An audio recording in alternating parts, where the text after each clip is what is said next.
I really like Driali from the gate and at the weights today, third up.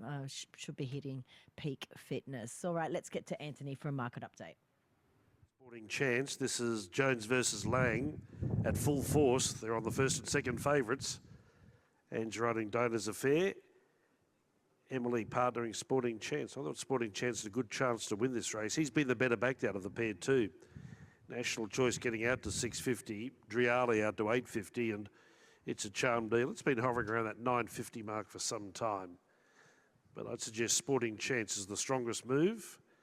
Ex-Kiwi ran well here at his first Australian start. That was a Saturday Class 6, the Tough to Muss one. So Sporting Chance coming back to a Class 5 midweek does look suited. Ali, not helpful, but the plan is to ride it more forward. So the first part of the race will be interesting. They're all set. Starter has the button. First leg of the main quaddie about to get underway at Doomben, and they're off and racing now. Sporting Chance out wide was about midfield away. Driali off the inside, bounced with purpose, and goes straight to the early lead from Diana's Affair coming across. Whistling Spirit showing speed. Gugaz fourth away. Sporting Chance stranded 3 and 4 wide as they make the first turn. Then came It's a Charm Deal. Just behind them was October. A few lengths away, National Choice and Wonderland Star. They're racing together, and 2 away, Shan Star last of all. That's the first call, heading down the back straight, 1100 left to run, and Driali's in front and will try and do it all of the way.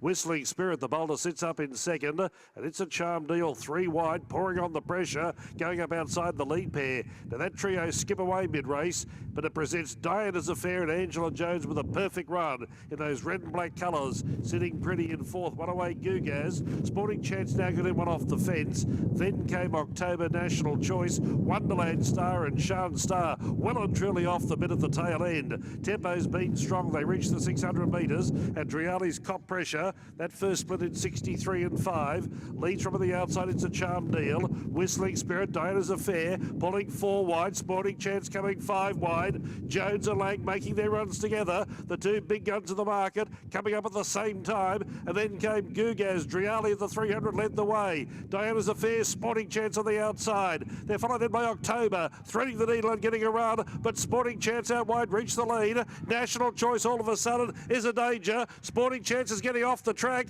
National Choice driving through the centre, takes the lead. National Choice close to home, and National Choice back in winning form, beat Sporting Chance. Third over the line was October, and fourth Wonderland Star. Diana's Affair couldn't come on. Then came at the head of the others, Shan Star, followed by It's a Charm Deal, Gugaz, Driali and Whistling Spirit. Last home in 141.45. Another winner for apprentice rider Corey Sutherland on National Choice, trained by Rob Heathcote. He didn't jump that well, and he was back in the field, but he's been able to finish strongest in the home straight, lapping up the 1660 metres. And look at the smile on the jockey's face.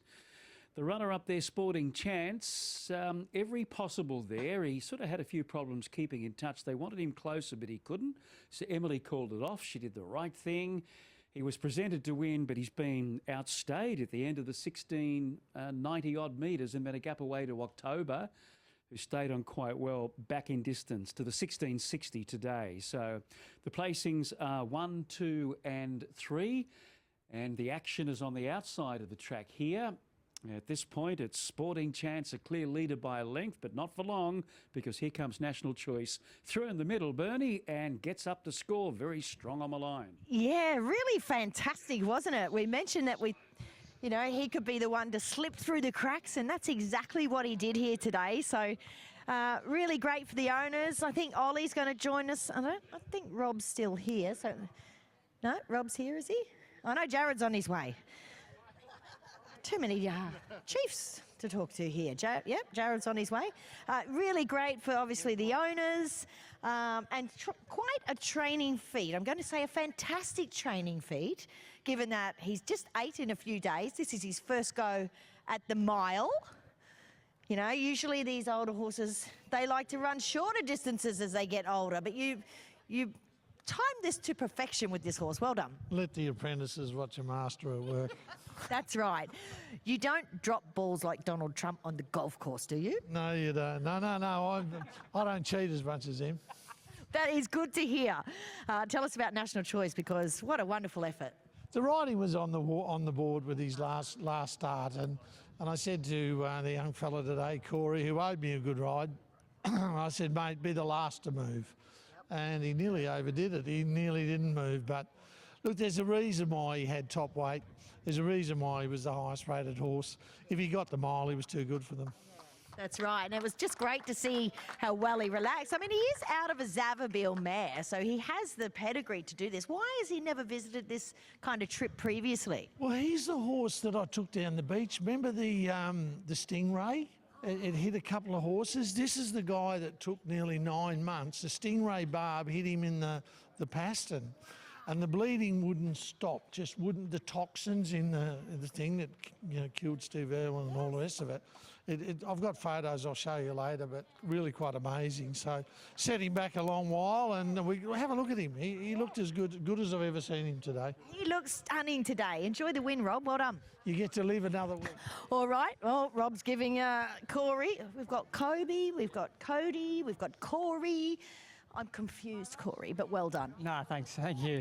He's off his last run. He's good chance today. Obviously, the last horse that beat him stepped out and just got beat over a mile. So just need to ride him quiet today, and he's only got a short dash in him. And for a while there down the back from about the 6 to the 4, I was panicking a bit. I didn't have much underneath me, but he picked up nicely. Yeah, they were piling on that pressure up the front, and I guess it does make you nervous when you're at the back and you're wanting to ride your horse quiet and you're feeling out of touch, but you've just got to stick to your guns, don't you? Could you hear Rob in your brain box? Yeah, that was my last ride for him. I could, yeah. So I was hoping they'd roll along at that speed, which they did. They went quick, and just needed to be patient. And he had that short sprint with the rail out 10 today. It was a big win, so it's good to see for the old horse. Great ride. Patience is a virtue. Enjoy the win. No, thank you.